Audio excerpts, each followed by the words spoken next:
پاؤں کی جوتی سمجھنا، بہت دفعہ ظلم ہوتا تھا عورت کے اوپر۔ نمبر 3 بیٹی کی پیدائش پہ منہ بنانا، جب عورت کی ویلیو نہیں ہے تو بیٹی کی پیدائش پہ منہ بنے گا نا، کیا خیال ہے بھائی؟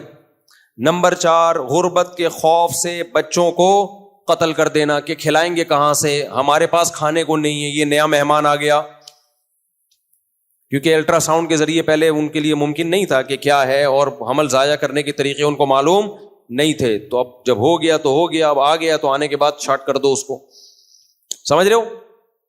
5ویں چیز غلاموں پر بے تحاشا ظلم کرنا، یہ بھی ایک جرم تھا ان کے اندر۔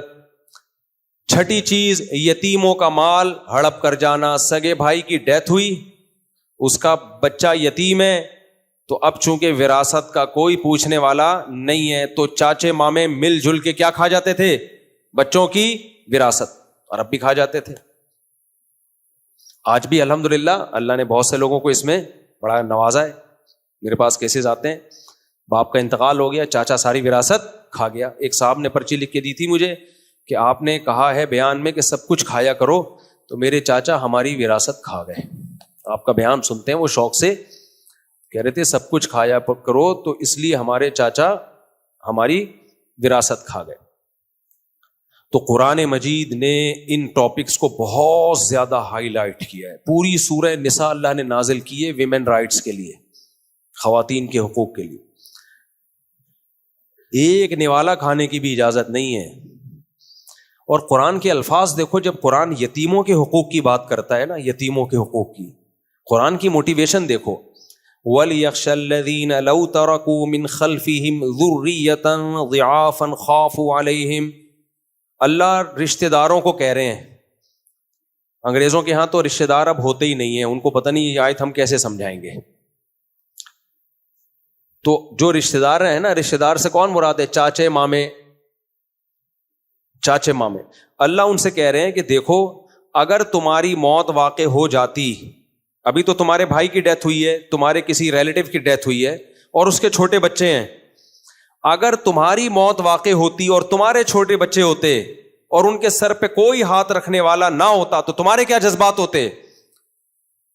تو تمہاری ڈیتھ نہیں ہوئی، تمہارے کسی ریلیٹو کی ڈیتھ ہوئی ہے، تو آج اپنے بچوں کے بارے میں جو سوچتے ہو، اس کے بچوں کے بارے میں بھی ایسا ہی سوچو، انہیں رسپیکٹ بھی وہی دو، ان کے مال کی بھی حفاظت کرو۔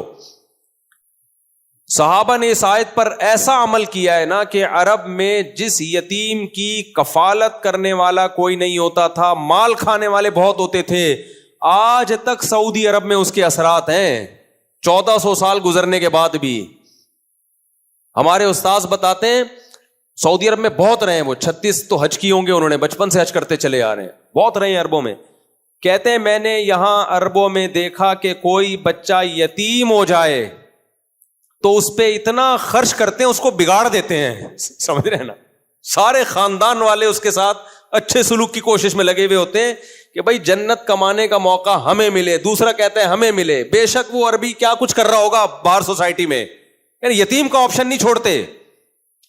آپ کو کچھ خوبیاں عربوں میں جب آپ سوسائٹی کے اندر رہیں گے نا تو نظر آئیں گی، اوپر اوپر سے تو آپ کو عیاش ہی نظر آئیں گے، جب آپ سوسائٹی میں ان ہوتے ہیں نا، کبھی بھی کسی سوسائٹی کو اوپر سے پڑھ کے فیصلہ نہیں کیا جاتا کہ 2-4 چکر لگائے اور شرتے ورتے دیکھے وہ کوئی گالی دے رہا ہے، کوئی یہ عربی ایسے ہوتے ہیں، بھائی کوئی کسی سوسائٹی میں رہنا پڑتا۔ گورے کو جب آپ ایک چکر لگا کے آئیں گے نا، پہلا آپ کا امپریشن بڑا زبردست، یار ویل ڈن، کچھ چیزیں اچھی ہیں بھی، ایسا نہیں ہے، ویل ڈن۔ جب آپ سوسائٹی میں طبیعت سے رہیں گے تو پھر آپ کہو گے واٹس گوئنگ آن، کیا ہو کیا رہا ہے۔ کسی سوسائٹی کو، سوسائٹی دیگ کے چاول کی طرح نہیں ہوتی کہ 2 دانے آپ نے چکے اور پوری دیگ پہ، رفیع بھائی آپ کا بھی پکوان سینٹر ہے یا نہیں ہے؟ بھائی کا ہے نا، تو وہ کیا کرتے ہیں، 2 چاول چکے پوری دیگ پہ حکم لگا دیا نا۔ تو سوسائٹی زردے کی دیگ نہیں ہوتی کہ 4 آدمی دیکھے پوری سوسائٹی پہ حکم لگا دیا۔ تو جو آپ عربوں میں رہو گے نا، کچھ ان میں خوبیاں بہت ملیں گی آپ کو۔ آپ کو پتا ہے کیس ہوا تھا کہ والدہ پہ 2 عربیوں کا جھگڑا ہو رہا تھا، ماں پہ۔ ایک عربی کہہ رہا ہے ماں کس کے ساتھ رہے گی؟ میرے ساتھ۔ دوسرا کہہ رہا ہے ماں کس کے ساتھ رہے گی؟ میرے ساتھ۔ اس پہ لڑائیاں ہو گئی, کیس چلا گیا کورٹ میں, وہ کہہ رہا ہے میں نہیں چھوڑ سکتا ماں کو, دوسرا کہہ رہا ہے میں نہیں چھوڑ سکتا. اور ہمارے پاس کیا کیس آ رہے ہوتے ہیں, یار سارے بھائیوں نے ماں میرے کھاتے میں ڈالی ہوئی ہے, یار کیا ان کی ماں نہیں ہے؟ ایک آیا سچی مچی کا کیس تھا, یار کیا ان کی نہیں ہے, یار سارا میں ہی. تو مجھے وہ بی بی سی والا قصہ یاد آ گیا جو بی بی سی نے رپورٹ شائع کی تھی. ابے ماں پہ تو لڑو یار, میرے پاس رہے گی بھائی, تمہارے پاس نہیں ہوگی, میں رکھوں گا. اور اگر بیوی رکاوٹ ڈال رہی ہے تو ظاہر ہے ماں اور بیوی میں جب ٹکراؤ ہوگا تو کس کو ترجیح دی جائے گی؟ بولو نا, منہ سے پھوٹتے ہوئے جس کو ڈر لگ رہا ہے وہ آگے کرے گا کیا؟ ہم یہ نہیں کہہ رہے بیوی کی ماں کی وجہ سے بیوی پہ ظلم کریں, لیکن ماں بوڑھی ہو گئی ہے, کہیں نہ کہیں تو رہے گی نا وہ, تو آپ بولو گے میرے ساتھ رہے گی, بیگم بولے گی نہیں رہے گی. آگے پھر جو الفاظ ہیں کبھی اکیلے میں ملیں تو انشاءاللہ وہ میں بتاؤں گا, بولے یہیں رہے گی. خیر, اس پہ پھر میں تھوڑا جذباتی بھی ہو جاتا ہوں کیونکہ جو کیسز آ رہے ہیں نا مارکیٹ میں, بہت خطرناک کیسز آ رہے ہیں. نہ یہ نہیں کہہ رہے کہ بہو پہ ظلم کرنا شروع کر دو آپ, یہ نہیں ہو سکتا کہ آپ بڑھاپے میں ماں کو ایسے ہی چھوڑ دو, یہ نہیں ہو سکتا. It isn't possible. تو یہ ممکن نہیں ہے. اچھا خیر, تو نبی صلی اللہ علیہ وسلم نے میں بتا رہا تھا کہ وہ بتا رہے تھے یتیموں کو اتنا کھلاتے ہیں کہ بچے کو کیا کر دیتے ہیں, بگاڑ دے. میں نے کہا کیسے؟ انہوں نے پھر اپنا واقعہ سنایا کہ ایک عربی میں کوئی یتیم ہو گیا تھا, اس کے چاچے ماموں نے مل کے اس کو کوئی مہنگا والا, اب ان کی تربیت کا اسٹائل, عربی لوگوں کا یہ اسٹائل ہے, بگاڑنے کو تربیت کہتے ہیں. خیر نیت اچھی تھی, مہنگا والا موبائل لے کے دے دیا,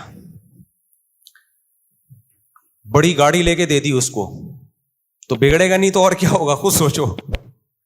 لیکن خیر نیت اچھی تھی کہ بھائی یہ غریب نہیں رہنا چاہیے.